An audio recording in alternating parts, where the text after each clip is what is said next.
Hello, everybody. Welcome to the eDiscovery channel.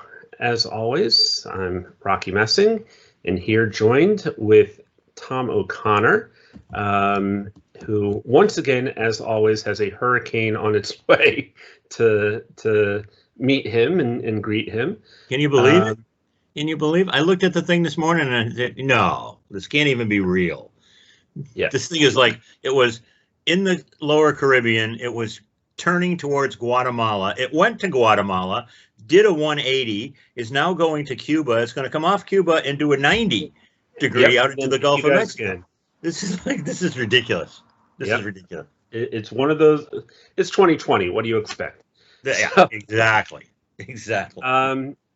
But today, you will notice that it is just me and Tom, or Tom and I, because today we are doing a very special episode of the Tom and Rocky Chat, where we're going to tell a couple stories, hear a little bit about someone who is very special to obviously all of us, but obviously to Tom.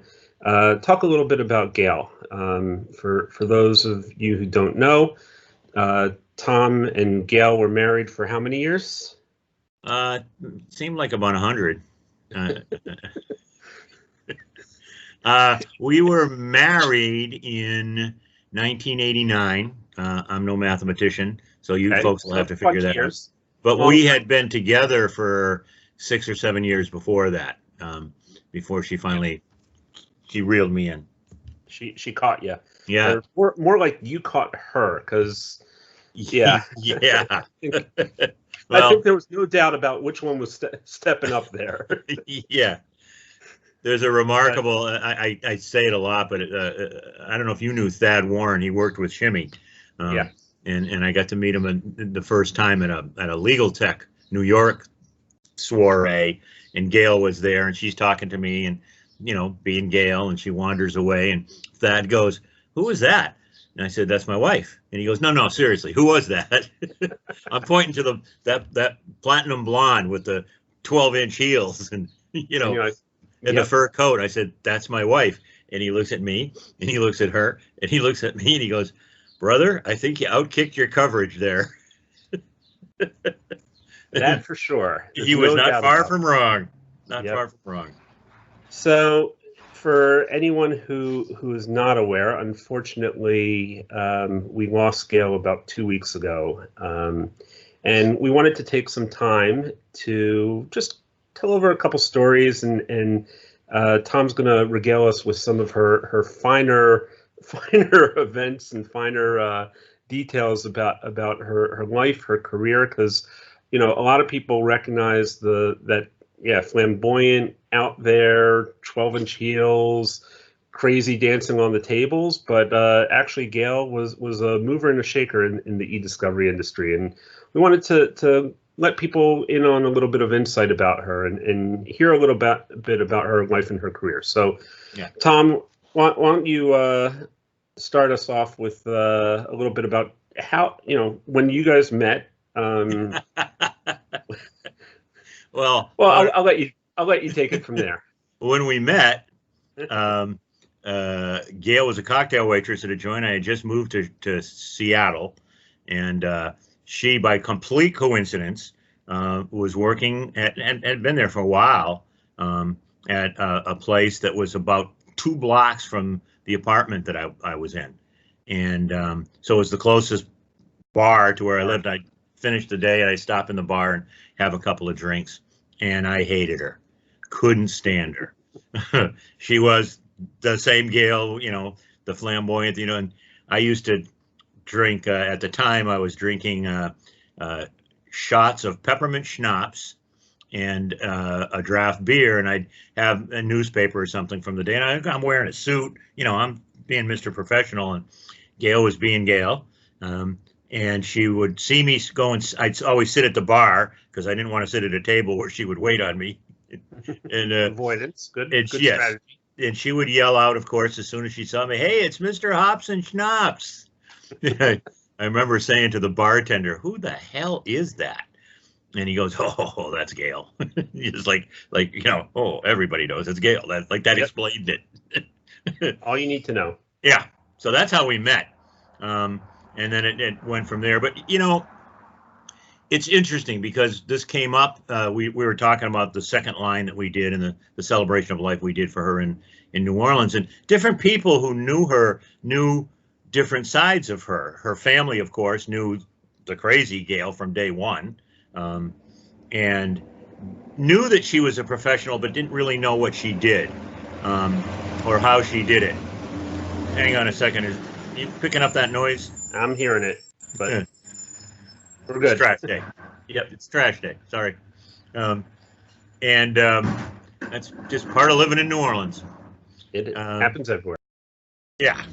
Well, luckily it happens regularly here. It didn't used to, but that's a different story.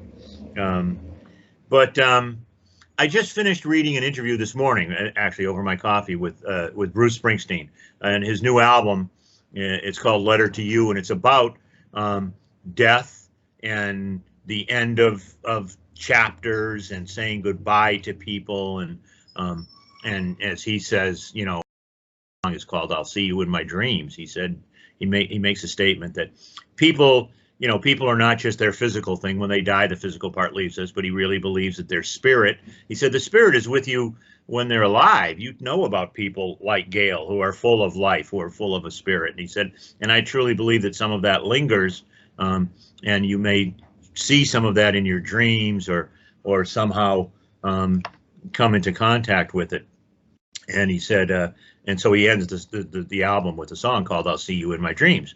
And he talks about chapters in life. He said, I came across somehow the other day, I found myself listening to a song I did when I was like 27. And he said, and I realized that was a chapter of my life. I lived that. I did those albums. I did those songs. It's over. He said, I just finished another chapter in my life. My kids are all grown now. And Patty, his wife, Patty Scalfa, the musician, he said, we're starting, which probably going to be the last chapter of our life, which is just the two of us together and enjoying what we're doing and writing music. And I thought, yeah, that's true. Gayle had very distinct chapters. She and I were just embarking on that last chapter. We had, been interrupted by COVID, like so many people. We had planned to go to Paris back in May and put that off, of course. And we're going to go next year. And we're working a little bit less. We're being a little bit more selective in the work we were doing, so we could travel and kind of enjoy being in New Orleans, the city of fun. And and so how long were you guys in New Orleans? Well, I've been here. We had an apartment here. Oh my goodness, since about 2000, because we both traveled so much. I actually came here the year after I got sober, about 6 months after I got sober, 1991. I came down. Summation sent me down to do a big install for a week, and I fell in love with the city. And Gayle, it was the first city I came to where my landmarks weren't bars. If you would ask me, about Chicago or Boston or DC, I would name, 10 bars. Right. In New Orleans, I got to know the city.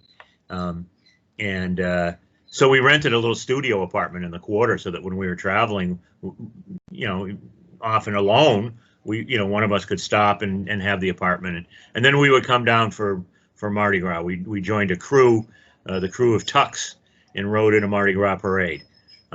I moved here full time in 2006, right after the storm, because the ABA was heavily involved with getting the legal community back, and they knew that I knew people down here and asked me to do that. So I rented another full-time apartment. And Gayle moved here. She at the time was working in San Diego for Case Logistics, and another chapter of her life. And she moved here about 5 or 6 years ago, full-time. Case Logistics got sold off, and she was doing independent stuff, and just again loved the city. So she actually was spending most of her time here anyway. It became a question of why are we paying for an apartment in San Diego that you're never at. So anyways, her chapters were really distinct. She had the early part of her life where she got out of high school in Seattle, went to college in Seattle for a semester, hated it, moved to LA and became a party doll, bartender at the Rainbow Room, the famous Rainbow Room in Hollywood, and bartender to the stars, and just that was it. She was a full-time party girl. And at some point, she moved back to Seattle. That's when I met her. Wanted to go back to school, and after we got to know each other a little, I suggested she get a paralegal degree. And I said, you're smart, and there's tons of opportunities. Seattle was sort of a boom town, so that started a new stage. And then I got a job at a firm in Sacramento, working on a huge case. It was a litigation support case. And Gayle decided to move down with me. And that firm had a law librarian who became pregnant and took maternity leave, and they wanted a replacement.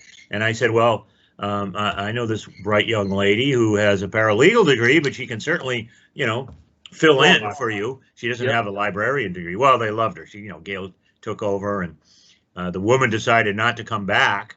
So that morphed into a full-time job. And then she was, after a couple of years, hired away by another firm in Sacramento, the biggest firm in Sacramento, which wanted her to, her specialty was morphing from the print world to the digital world, culling the collection, deciding what you could get electronically, et cetera, et cetera. And then we both accepted other positions in San Diego. Love San Diego. I took a job with a firm down there, helping them move from an old Syntrex system into the the wonderful world of Novell and also litigation support stuff. Gayle became the librarian for the San Diego office of Brobeck, Flager, and Harrison, until that firm imploded. So she had this chapter where she was a law librarian for a number of years, and she was the president of the legal division of the Special Law Librarians Association, Special Librarians Association, SSL. I don't know, something. But the point is, she had, she was well respected in that phase of things. And then she went from that into marketing. Then she What year was that? What year was that when she made that switch? Wow, let's see. So I track everything by our son's age. He was in first grade. We moved to, I took a job with a software company in Dallas, in Fort Worth, and she started doing some marketing for them. So that would have been 94, 95. Okay. I was still bouncing around doing a year here, a year there, on cases. And so we were a year or so in Fort Worth, went from there to Fort Lauderdale on a case I did. And then we decided it was time. We were becoming like a quasi-military family. Right. We needed to settle someplace so that we could raise Seamus in a stable environment. We decided, Seattle. Schools were good, cost of living was good, quality of life was excellent, family there, so he would have an extended family of cousins. I know how important that is to you to have a good family structure. So about that, now we're talking like the fourth grade or so 98, 99, late 90s, we moved to Seattle, east side of Seattle, actually. And Seamus, then we stay there until he graduates high school, until 2005. And was Gayle on her own right then from a marketing perspective? She was doing independent marketing, but at various times was hired, and it was really interesting. She had sort of a niche because of the stuff she had done first with, I think it was second. First, there was a small startup company in Seattle. She had met somebody, it was an attorney who knew her as a law librarian, but wanted to blow up this company. They were way ahead of their times. It was really sort of a combination document management, knowledge management, web-based thing. He was ahead of his time. So she did that for a few years. Then I believe the next one was Case Logistics, which at the time was based in Tennessee, small company. She helped grow them out, and then they got sold to a company called Anacomp, and that was the San Diego move. Okay. Anacomp was a big back-end database company, mostly in the banking industry. And for some reason, they thought they were going to get rich buying into e-discovery or litigation support. So she was with them for a number of years, and finally they sold to Thomson. And then Gayle started up with another. She was doing small projects, and then she started working with Andy Adkins. You may recall she was doing a company they were trying to bring to market that would grab social media evidence and preserve it. And that it was like the Wright brothers, like they just never got off the ground. They launched it off the dunes and it flew for about 18 feet and came down and didn't crash, just never got the elevation. And then so again, she continued doing individual marketing, and then the last several years, of course, she'd been with Joe Sherman at EDT. Right. EDT. And they really hit it off. That was a good match. But all of that came to a screeching halt with COVID. Joe was actually trapped in Paris when everything hit. Yeah, right. And she was like literally couldn't get out of Paris. Oh boy, what a horrible fate! I'm trapped in Paris.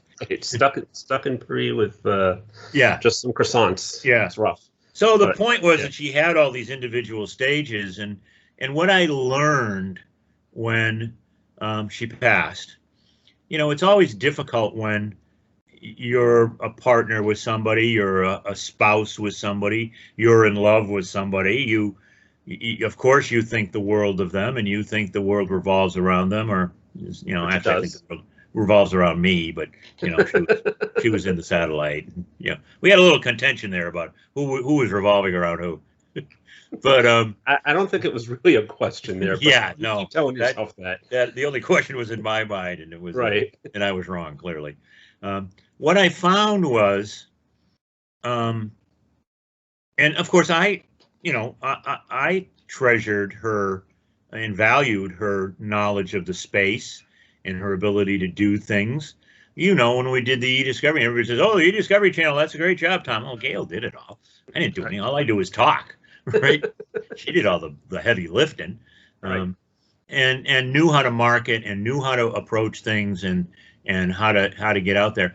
But what I didn't know was how valued she was by how many people in our profession. I've, got literally thousands of messages, emails, and notes, and many hundred of posts on Facebook and LinkedIn, and people are still calling. I got a note this morning from somebody in London. I got a call yesterday from an old friend of hers in Switzerland from her LA days. One of her roommates when she was at the Rainbow Room, and the woman now is living in Switzerland, and people are still here. And what I found was that she was incredibly well respected. People valued her judgment as much as I did, and you're just not always aware of that of your close family and friends when you work together with them. People not only said that they liked her, there was a lot of that, but I was pleasantly surprised by how many people said she had helped them. She had been a mentor, an advisor, that they went to her for advice the same way I did. It shouldn't have been any surprise to me. And people going back to some of those early days. At one point, I forget where it fell in the pantheon. It might have been actually her first job in Seattle. She was basically the office manager, receptionist, web mistress, paralegal for like a 2-person DUI attorney law firm in Bellevue, Washington. Okay. And I heard from them how much they treasured her insight and how she helped pull things together for them. I heard from a woman who was a law librarian who said when she first started in the profession, she met Gayle and how much her insight and advice mattered to her in starting up in her profession. I met dozens of marketers, dozens literally, who said, you know, I could call Gayle and she would give me really good insight about, you know, try this, don't try this, what's your budget, here's how to do this. She really understood. She was a master of her craft. Yes, she was really good at it, better even than I knew. And I had a great discussion with Henry Dicker, who had, of course, ran Legal Tech New York for years, and so got to know Gayle very well. And we used to run into each other at that little food place across out the side door of the hotel. Door, yep. Yeah, little Henry would be over there. Yeah, we would be in there at night because we didn't drink. We didn't go out. Well, actually, it was the pause between the first round of activities, and then Gayle would go out to the clubs where there was going to be a party by, you know, the Relativity Party or whatever, and dance until 2 a.m. And I would go back to the room and see what was on cable. Taking our old friend Browning's advice that as you get older, he used to say, nothing good happens after 9 o'clock. And then as he got even older, he said, nothing good happens after dessert. Yeah. So I would go back, or I would go, as you know, we would go up to the Carnegie Club and smoke cigars and talk. And so I think you saw that side of Gayle. We were at, was it the Georgetown Institute a couple years ago? When we were at the hotel and we went out into that little courtyard, and you and I were smoking cigars, and Gayle was just sitting there talking with us, and you know, we just talked, and she would talk about a wide variety of subjects. You could talk about politics with her. You could talk about, you know, it wasn't just music and shoes.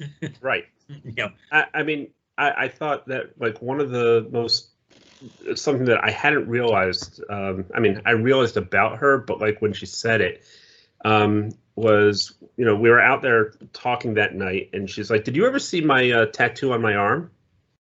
And I was like, I mean, you know, she had a number of tattoos, and yes. I was like, what are you talking about? And she's like, take a look at this. And you know, she showed me how she had the wraparound barbed wire with the Hebrew word for remember under it. Yep. And, you know, she's like, you know what? This was just something that I had to do because I felt that it was important.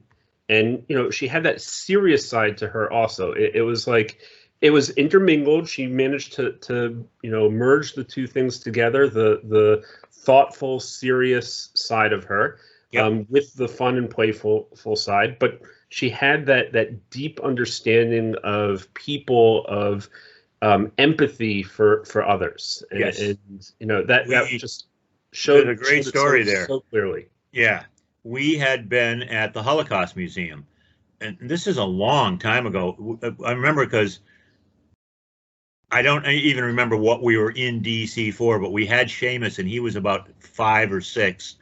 And I don't know, have you been through the Holocaust Museum? I have. They have a children's side.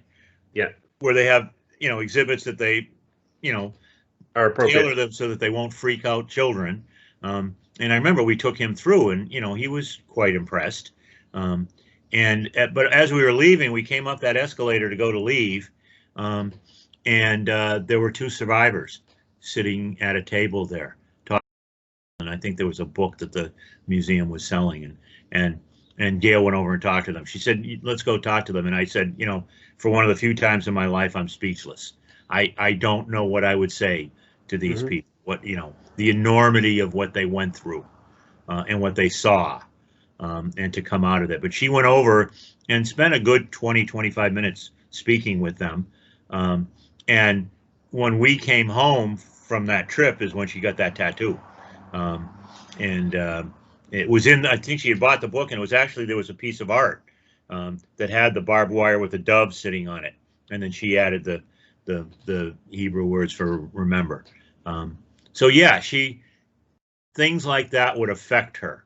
And you if you didn't know her well, that might catch you by surprise. And Henry commented on that too, that, you know, although she was a lot of fun, no denying, you know, there was that side to her, that serious side, that empathetic side. The insight, also insightful. Like, it wasn't just, it wasn't just that she could listen and nod her head and yeah, I'm hearing you, but also then she had things to give. She had things that she would be able to make you feel better about yourself. So yes, it was. And that's what I got from people as they were reaching out, was so a story about the week that she passed. Her sister, she was planning a surprise birthday party for me. My birthday was like 3 days later, and she was planning a big surprise birthday party. In typical Gayle fashion, she basically told a bunch of people we're going to have a party. She didn't really plan it. Right, it was just show up and we'll party. Yeah, we're going to have a party. Well, her sister and her sister's husband had just retired recently in Seattle. They had bought an RV and they were driving around the country camping. And so they said, "Oh, great! We've never seen New Orleans. We'll come down." So, they got the horrible news as they were only about 6 hours out of the city, but they were sitting in front of her apartment at night, and they said they looked up and they're just on camp chairs out there smoking cigarettes and having some coffee or a beer or whatever.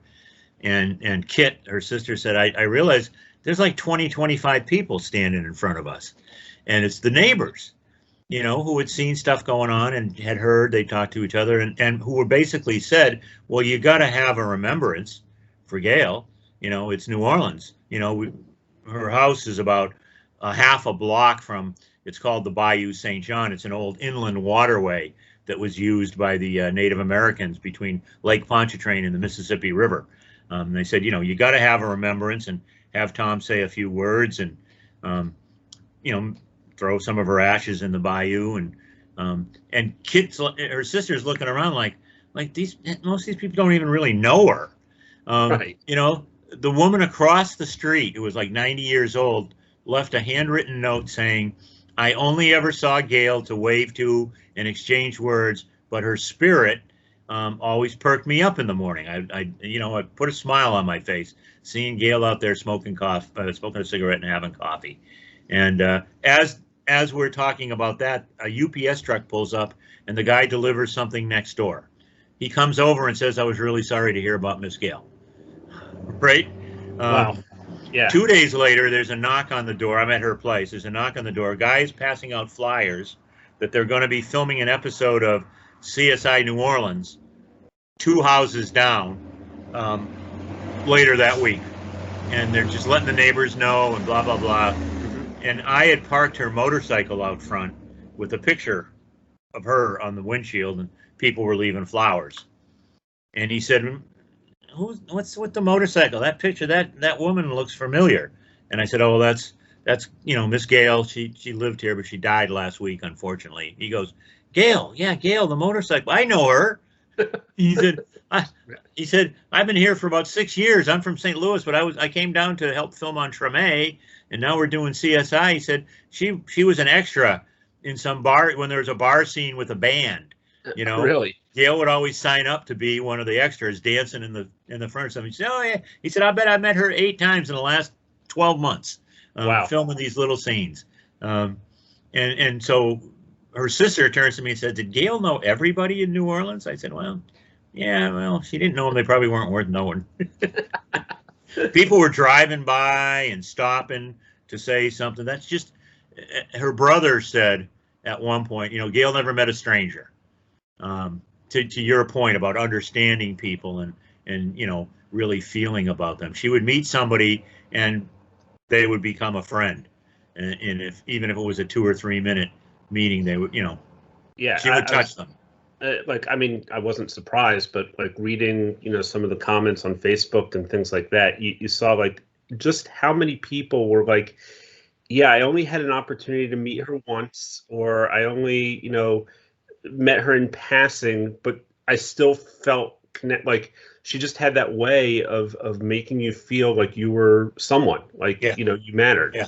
And yeah. And those people, especially because she was such a social media maven. I mean, she was one of the early promoters of guerrilla marketing, she called it. Yeah, you're a startup, you don't have a lot of money. We can't compete against a Lexus or a Microsoft or a Relativity, but there's ways around that. There's millions of people out there on Facebook and LinkedIn and YouTube, and we're gonna use that to get your company out there. But then people would ask her advice on those media, and she would always answer. She always had time to answer somebody's question and say, do this, do that, try this, try that.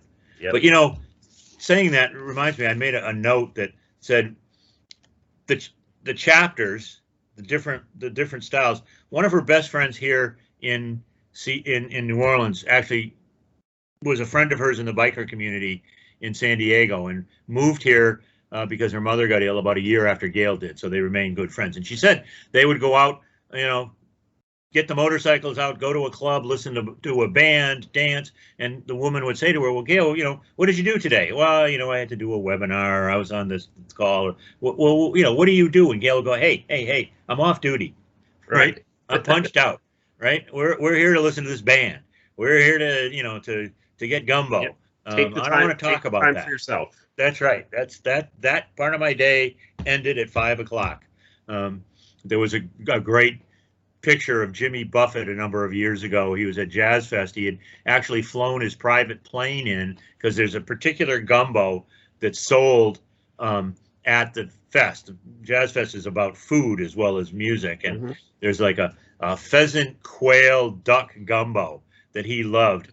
And some reporter comes walking through the food lines and he notices there's Jimmy Buffett in line to get some gumbo, but he's not playing at the Jazz Fest that year.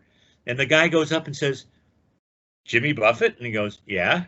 Well, what are you doing here? He says, buying gumbo. Gumbo, right, come on. And the guy says, well, can I ask you a few questions? And he goes, nope, I'm off duty. You can take a picture, but I ain't talking about anything except gumbo. Yep. I flew in, and he walks away with 2 big bags. He got them for, he's playing in Cincinnati or someplace. Right. And flew in and goes back with the gumbo from Jazz Fest. Gayle was, aware of that sort of social media exposure and what it would do. So I wanted to thank some people who were in some of those different buckets. In our bucket, in the professional, Bob Ambrosi wrote a wonderful accounting of her. We knew Bob for years and years, going back to his days working with Monica Bay. And then Craig Ball, of course, who's a great friend, wrote a wonderful piece. Joe Sherman is a stand-in to get arrested in case the police busted up the second line. He didn't know that, of course. Oh, he didn't know that. Sorry, no. I'm giving away secrets. Yeah. So, and that was so funny because if you look at that video, you'll see that Glenn, we put it on private property so that we weren't running afoul of the permit issue. Glenn was up on the balcony over Gayle's apartment. And he comes down the stairs and you can hear him say, everybody follow the band. He just said, to hell with it. We're doing a second line, right? He was a person who had met Gayle in as we call it, the club. And she had offered him some advice about sobriety and dealing with issues. Because, no matter how long you're sober, it's still a struggle. And you're up, you're down, you're tempted. And especially if you're a musician, it must be awful. Right. So he just said, you know what? We're doing a second line. I don't care if they arrest me. Let them arrest me. Right. So he just, let's go. Everybody, let's follow the band. And we did. Put Craig up front. So yeah. So then Joe Sherman did a Zoom meeting the day before that, where a bunch of people got online. Well, you were on that. Weren't you and Shimmy on that? Yeah. Yep, we're on that. Thank you so much. And then Ari Kaplan did one about a week ago. For a whole bunch of the ACEDS people. He did, he does his noon get together. The Gayle was just a religious attendee of. She loved it because it kept her in touch with everybody in the COVID environment. And Ari did a nice thing for her. That was wonderful. And then at the remembrance, at the second line, Dave Glynn came down from Chicago. He flew in. Joy Morrow flew out from LA and both of them were just great help to me because I was a basket case, and they were able to not just give me some emotional support, but help do so. Dave went and picked up the barbecue. Important. Yep. And Craig Ball, of course, was handling things. You know, he was the major domo. But then there's the biker community, and when she lived in San Diego, she was very active in the biker community out there. The as they like to say, the non how do we put it, the good bikers, the ones who are not considered the one percenters. You know, she was actually a member of an all-female motorcycle club called the Graveyard Gamblers. And I heard from Terry Jacobs, who was the president of that club, which was really sweet. And I heard from the presidents of several clubs out there. You know, she was friends with wives, female members, etc. But Snowman, who was the head of the president of the Booze Fighters Club out there, was a good friend of hers. Bruiser, who was the president of the Grifters. Several of her good friends were in the Grifters for a while, and then a particularly good friend of hers, Road Rage, who's the president of the Violators. He sent me a really touching note, and you know, again, people who you wouldn't think would, you know, remember her that well, or she's just one of 500 people at a party. They all remembered her.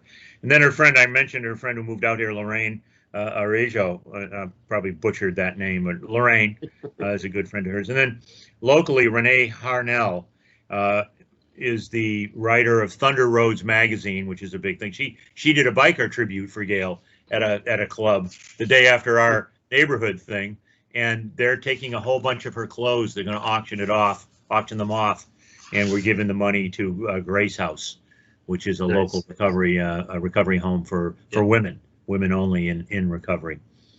And then, of course, last but not least, the family and friends. We talked about people who are here: her sister Kit and Dave, her brother Michael, and Dave Glynn and Joy Morrow and Craig Ball. Too many people for me to even remember. And I apologize to everybody I haven't responded to, because there's just been so many of you, and it's been, helter skelter. Our son Seamus, who was really great. I actually saw at the party on Saturday, her brother was kind of tearing up because we had some pictures of her out. I saw my son walk up to her brother and ask him how he was doing, and I'm thinking, geez, this is his mom that just died. Apple doesn't fall far from the tree. Yeah, he quite luckily got her personality. Right.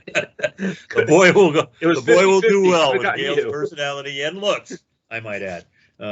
So yeah, he came through that doing all right. And of course, the city of New Orleans, the neighborhood, the culture, the music. Glenn David Andrews, the musician who played and did such a wonderful job. I mean, that's all very heartfelt. We talked earlier about music lifts the spirits. The whole idea of a second line was to, come behind a band at a funeral and play uplifting music and celebrate the people's lives in a way that, I told you the family was a little worried. They weren't quite sure what to expect there. But once they saw it in person, and you can't describe it, I urge everybody who hasn't seen the video to contact me, and Dave posted it on YouTube, so we can get you the link. I think you probably saw, as you're going through the neighborhood, people are coming out on their porches. People are joining the second line, just parading. It is a celebration of life. And the culture of New Orleans, which is about life and food and music and community, that sense of community. So it was really something. It exceeded my expectations. I thought it would be good, but it exceeded my expectations. And I think, it was appropriate because music was such a huge part of her life. In every way, every story she told involved some musicians. I was sitting in a bar listening to, like, she know exactly what song she was listening to. 1974. So, although we had a terrible fight early on in our relationship, she was convinced that Twist and Shout was done originally by the Beatles. And I said to her, no, that was, respectfully, honey, that was the Isley Brothers did the first version. No, the Beatles that's a Beatles song. I said, well, it is a Beatles song, but it's a cover. Yep. And she not only didn't want to admit that she was wrong, but wouldn't admit that she was wrong for about 6 months. But she In fact, did right. the picture behind me is us dancing at Jazz Fest to Van Morrison, to Brown Eyed Girl, which is one of our songs. Yep. And as my good friend, her good friend as well, John Dunn.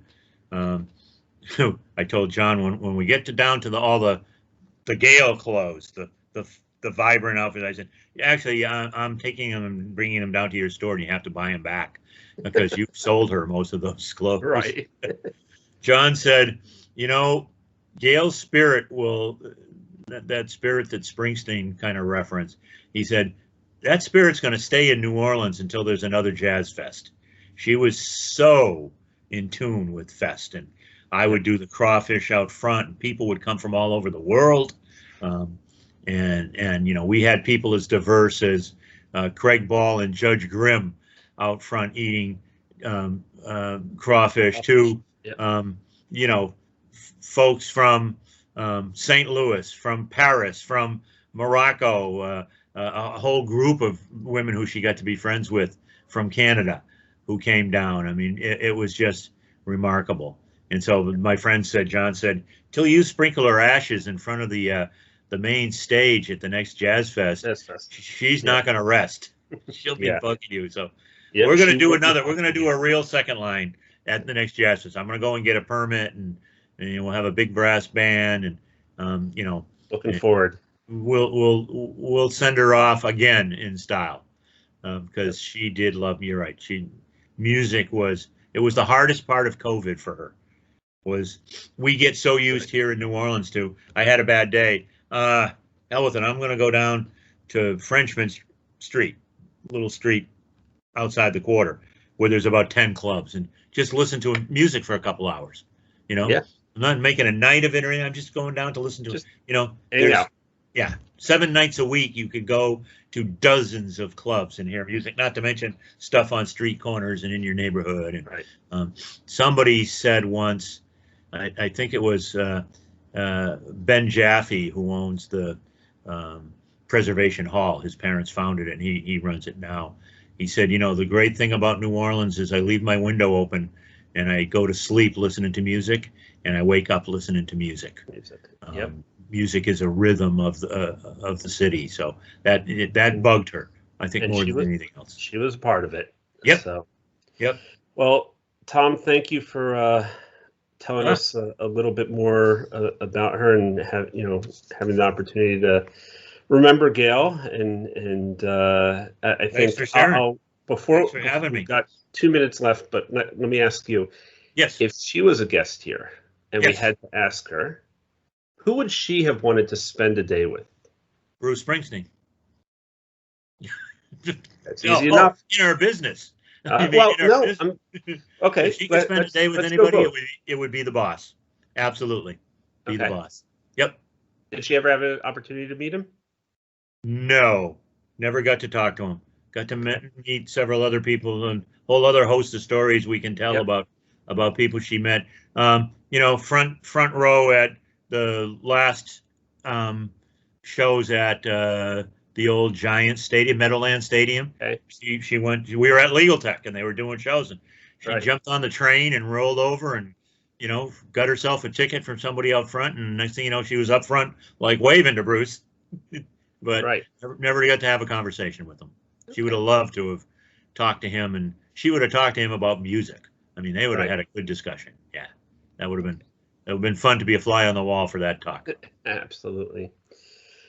Well, okay. Well, until we meet again and get to our regularly scheduled programming with our next guest. But thank you for taking this time, and we will see everyone later on the eDiscovery channel. Thanks so much, Rocky. Really appreciate it. Thanks.